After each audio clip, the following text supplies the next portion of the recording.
Hai, saya Amalina. Okey, untuk request sis berkenaan payment voucher tu, okey, setiap hari kami akan send dekat sis ada 3 demo bahagian untuk payment voucher. Kami ada payment voucher in BI, payment voucher in BM, and then payment voucher with summer release. Ini BI lah. Okey, nanti sis just inform sis berminat yang mana. Ini berdasarkan request, berdasarkan custom kami dengan klien sebelum ni. Kalau nak custom baru pun boleh, cuma nanti just bagi detail, kami akan take note. Okey, kalau berminat just inform dekat bahagian mana, nanti kami akan send detail payment lah.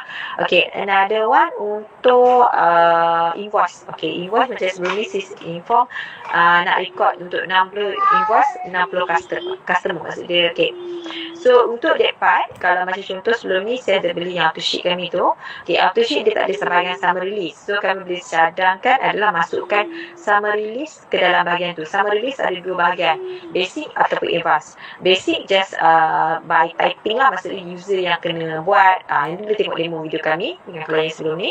And another one, kalau untuk yang advanced kita yang set that code dengan tahun dia. Itu pun boleh tengok kami punya demo video. Okay.